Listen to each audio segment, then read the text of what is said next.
ಜಿಹಾದ್ ಪ್ರಕರಣ ಇದೊಂದು ವೈರಸ್ ರೀತಿ ಹರಡ್ತಾ ಇದೆ. ಬಹಳ ಕೆಟ್ಟ ವೈರಸ್ ಇದು. ಅತ್ಯಂತ ಹೀನ ಕೃತ್ಯ ಇದು. ಪ್ರೀತಿ ಸಹಜವಾದಂಥ ಪ್ರಕ್ರಿಯೆ ಇದು. ಪ್ರೀತಿಗೆ ನಮ್ಮ ವಿರೋಧ ಇಲ್ಲ. ಆದರೆ ಇದು ಪ್ರೀತಿ ಅಲ್ಲ. ಇದು ಮತಾಂತರಗೋಸ್ಕರ, ಹಿಂದೂ ಹುಡುಗಿಯರನ್ನು ಹಾಳು ಮಾಡೋಗೋಸ್ಕರ ವ್ಯವಸ್ಥಿತವಾದಂಥ ಒಂದು ಷಡ್ಯಂತ್ರ ಇದು. ಸೊ ಇದು 2008ರಿಂದ ನಾವೇ ಪ್ರಾರಂಭ ಮಾಡಿದ್ದು, ಇವತ್ತು ವ್ಯಾಪಕವಾಗಿ ಹರಡಿದೆ.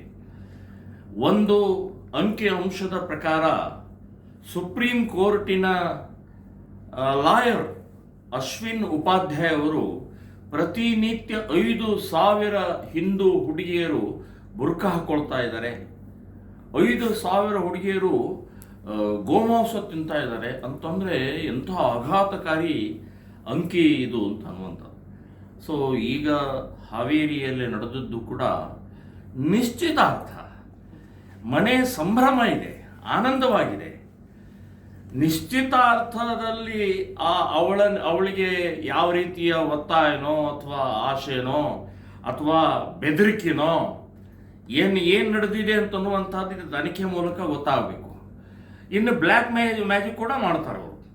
ಸೊ ಇಂಥ ಸಂದರ್ಭದಲ್ಲಿ ರಾತ್ರಿ 12 ಗಂಟೆಗೆ ಹಿಂದಿನ ಬಾಗಲಿನಿಂದ ಅವಳನ್ನು ಕರ್ಕೊಂಡು ಹೋಗ್ತಾರಂದರೆ ನಾನು ಹೇಳೋ ಇದಕ್ಕೆ ನೀವು ಕೋರ್ಟು, ಪೊಲೀಸ್ ಸ್ಟೇಷನು, FIR ಆಗಬಾರ್ದು, ಎನ್ಕೌಂಟರ್ ಮಾಡಬೇಕು. ಎನ್ಕೌಂಟರ್ ಆದ್ರೆ ಮಾತ್ರ ಇವತ್ತು ಈ ರೀತಿಯ ಮೋಸ ಮಾಡ್ತಾ ಇರುವಂಥ ಮುಸ್ಲಿಂ ಗುಂಡಾಗಳು, ಕಿಡಿಗೇಡಿಗಳು, ಅವರಿಗೆ ಸರಿಯಾದ ಒಂದು ಪಾಠ ಆಗತ್ತೆ ಅಂತನ್ನುವಂಥದ್ದು ಹೇಳ್ತೀನಿ. ಇದು ಅತಿಯಾದಂತಹ ಪ್ರಕ್ರಿಯೆ ನಡೀತಾ ಇದೆ. ಮುಲ್ಲಾ ಮೌಲ್ವಿಗಳು, ಮುಸ್ಲಿಂ ಮುಖಂಡರು, ಮುಸ್ಲಿಂ ಜನಪ್ರತಿನಿಧಿಗಳು ನಿಮ್ಮ ಯುವಕರಿಗೆ ಎಚ್ಚರಿಕೆಯನ್ನು ಕೊಡಿ. ಇಲ್ಲಾದರೆ ಬಹಳ ದೊಡ್ಡ ಅನಾಹುತ ಆಗುತ್ತೆ ಅಂತನ್ನುವಂಥದ್ದು ಹೇಳ್ತೀನಿ.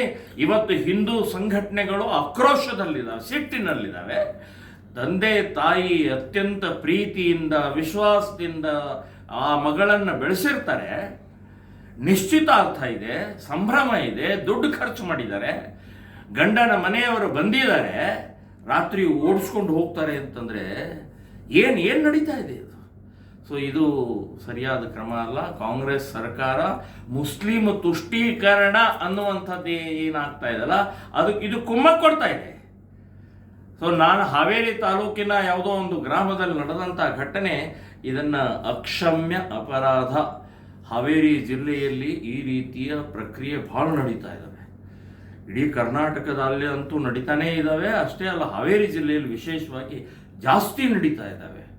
ಸೊ ಈ ಸಂಬಂಧಪಟ್ಟಾಗೆ ಶ್ರೀರಾಮ್ ಸೇನೆ ಮತ್ತು ಎಲ್ಲ ಹಿಂದೂ ಸಂಘಟನೆಗಳು ಒಟ್ಟಿಗೆ ಸೇರಿ ನಾವು ಹಾವೇರಿ ಜಿಲ್ಲೆಯಲ್ಲಿ ಒಂದು ಸ್ಕ್ವಾಡ್ ಮಾಡ್ತೇವೆ, ಜಾಗೃತಿ ಮೂಡಿಸ್ತೇವೆ.